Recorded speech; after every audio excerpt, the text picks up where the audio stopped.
permasalahan perbankan ini adalah waqi'ah haditsah atau kasus-kasus muamalah yang baru yang dulu secara persis belum pernah ada.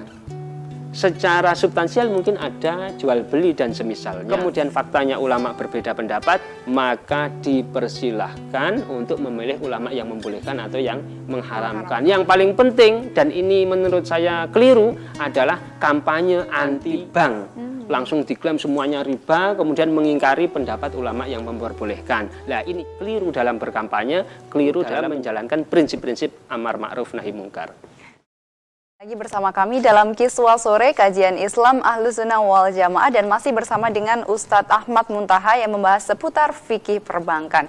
Nah pemirsa, karena sudah ada beberapa pertanyaan yang masuk dari pemirsa di rumah, kita langsung saja menjawab pertanyaan dari pemirsa di rumah.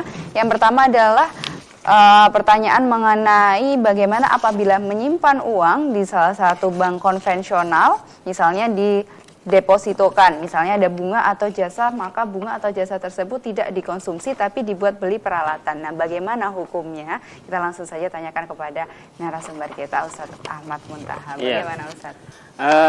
Ya tadi, kalau kita mengambil pendapat yang mengharamkan, ya kan? Pertanyaannya bunga deposit ataupun bunga tabungan, gitu kan ya? Itu bagaimana? Kalau kita menyatakan pendapat mengikuti pendapat yang mengharamkan, yang itu hati-hati menurut ulama, Nahdlatul Ulama yang lebih hati-hati, maka ya haram.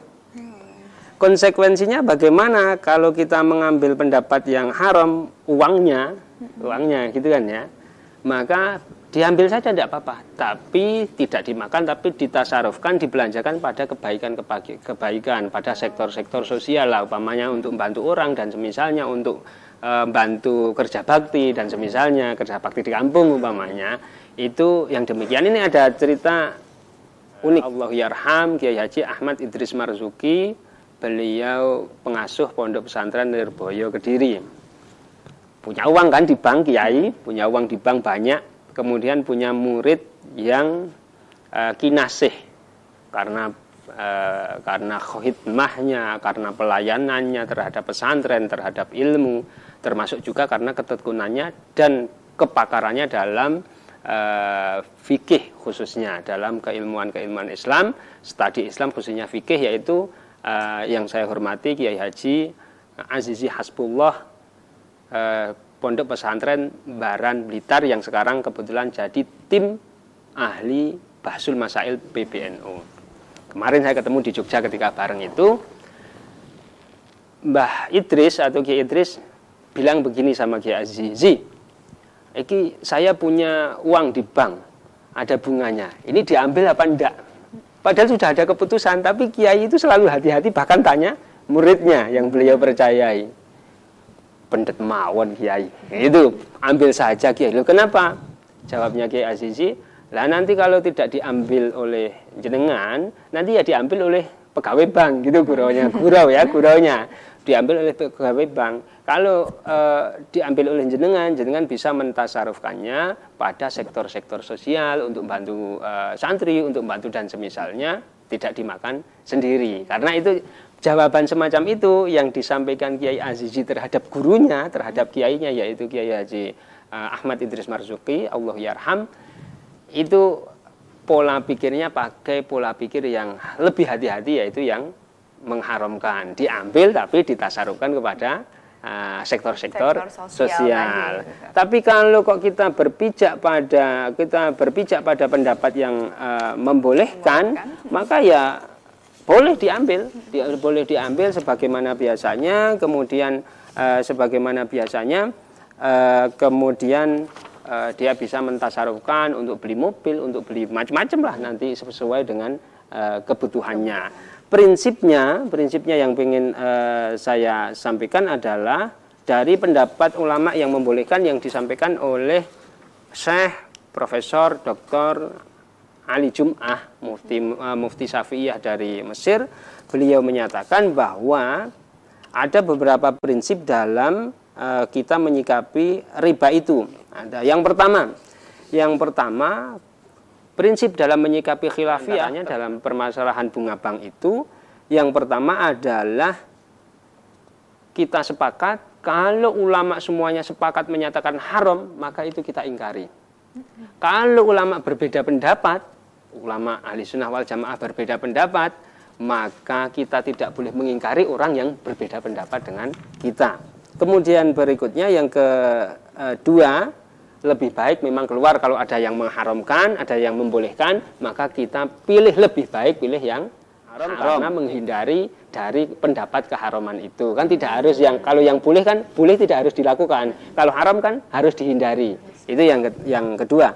Kemudian yang ketiga, orang ya seperti dalam konteks sekarang yang mau tidak mau harus berhubungan dengan bank. Jangan berhubungan dengan bank apa tidak pergi ke sini ini. Pasti naik Gojek, naik kemudian beli pulsa dan semisalnya. Setiap kehidupan kita itu selalu berkaitan dengan bank. Maka untuk orang-orang dalam kondisi tersebut maka diperbolehkan mengikuti pendapat yang memperbolehkan dan hukumnya boleh halalan thayyibah untuk menasarufkan memakai apapun berdasarkan pendapat yang memperbolehkan. Itu tadi baik sudah terjawab ya Ustaz dan menyambung pertanyaan ini mengenai hukum deposito tadi Ustaz. Kemudian apabila mengikuti pendapat yang diperbolehkan, lalu zakatnya seperti apa Ustaz? Bagaimana cara menghitung zakatnya?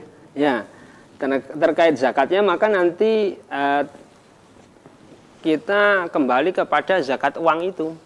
Apakah zakat uang itu dinilai dengan nilai emas atau dengan nilai perak? Berarti ketentuan-ketentuan zakat emas dan perak maka harus mengikuti pendapat tersebut. Atau ada sebagian pendapat yang menyatakan kalau kok dikrus pakai emas mencapai nisab, kemudian kadar batas yang wajib dizakati, tetapi kalau pakai harga perak itu lebih sudah mencapai nisab, maka itu nanti mengikuti yang lebih dulu mana dia mencapai nisab dan harus dibayarkan zakatnya. Gitu. Saya sudah terjawab beberapa pertanyaan, tapi masih ada banyak pertanyaan ini. Bisa di rumah sangat efektif sekali dengan pembahasan kita hari ini. Jadi nanti kita akan membahas lagi di segmen selanjutnya. Jadi pemirsa jangan kemana-mana, tetap bersama kami dalam Kiswah Sore. Kembali lagi bersama kami dalam Kiswah Sore, kajian Islam Ahlus Sunnah wal Jamaah. Masih seputar pembahasan kita mengenai fikih perbankan. Tadi masih ada beberapa pertanyaan yang belum terjawab dari pemirsa di rumah. Jadi kali ini kita akan melanjutkan jawaban dari pemirsa di rumah.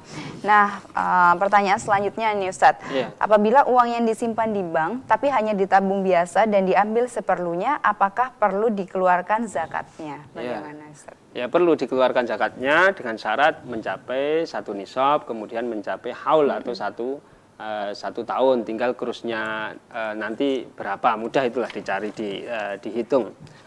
Yang menarik itu ini ada kitab dari ulama Pasuruan, kitabnya cukup kontemporer, Al-Fawaid fi Kasfi Ahkamil Qardi Birodi Zaid, halaman juz 3, Sohifah atau halaman 3 sampai 4. Ini menceritakan tentang atau membahas tentang tabungan, deposito dan selainnya yang ada di bank itu. Produk-produk itu. Beliau menyatakan begini, faida wadoa al-mal fil bunuk ala ayi istilahin kana mislu tabungan wa deposito wa ghairi dzalika. Apabila ada orang menaruh uang di bank dengan istilah apapun itu, tabungan, wa deposito wa ghairi dzalika wa huwa bimaknal qardi, yang bermakna hutang piutang, bimaknal qardi li annal malik fil waqi' adzina li waliyil bank bunuk fil intifa ala ayyaruda badalahu. Beliau menyatakan maka semuanya itu baik tabungan, baik deposit maupun semuanya, kalau menurut pendapat ulama ini, kitab ini, itu artinya kita mengutangi bank.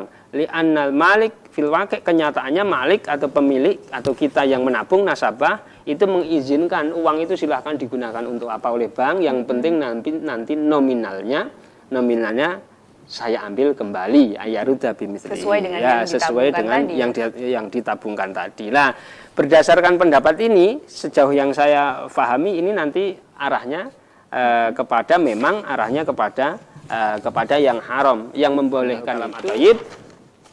Beliau melanjutkan tadi fa innahu yajibu ala kulli muslimin ayyudrika anna riba qad haramallahu wa annahu muttafaqun ala hurmatih.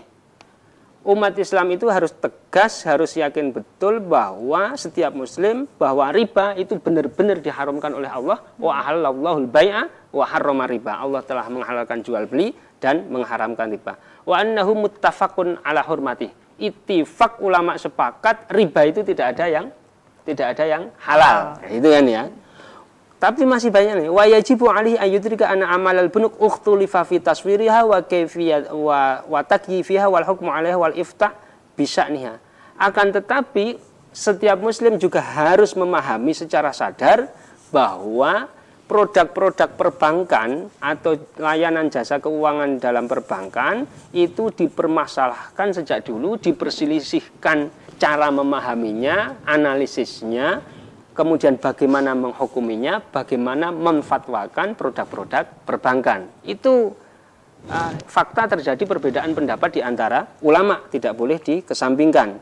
Kemudian berikutnya, wa annahu yajibu alaihi ayyudrika anal khuruj minal khilaf mustahabun. Kemudian harus juga memahami secara penuh bahwa keluar dari khilaf, memilih yang lebih hati-hati, itu hanya sunnah. Tidak wajib kan, hanya sunnah. Al-khuruj minal khilaf mustahabun. Keluar dari khilaf kalau dalam konteks ini memilih pendapat bunga bank yang dinyatakan sebagai haram karena identik dengan riba, itu hanya sunnah. Kemudian berikutnya wa ma'adzalika falahu ayyuqallida man ajaza wala hurmata alaihi idzin fi ta'ammul ma'al bunuk bika fati surati aghzan wa itu'an wa amalan wa ta'amulan wa nahiha binaan ala dzalika.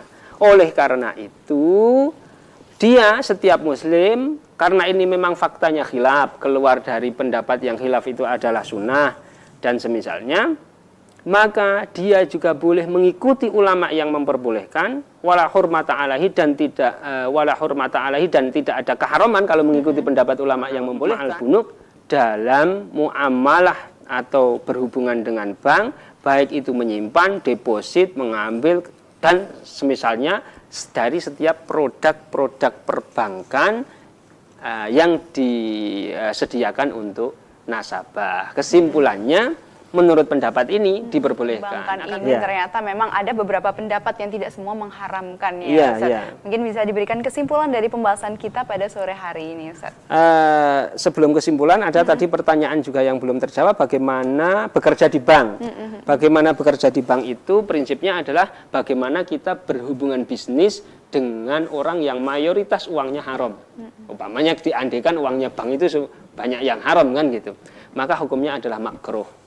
Makruh itu menurut banyaknya ulama, kalau Imam Al-Ghazali menyatakan haram, maka kita pilih lagi, pilih Imam Ghazali atau pilih ulama yang memakruhkan makruh tanzih, makruh biasa yang tidak haram, maka itu dipersilakan ikhtilafu ummati rahmah. Kesimpulannya secara umum adalah permasalahan perbankan ini adalah waqi'ah hadithah atau kasus-kasus muamalah yang baru yang dulu secara persis belum pernah ada.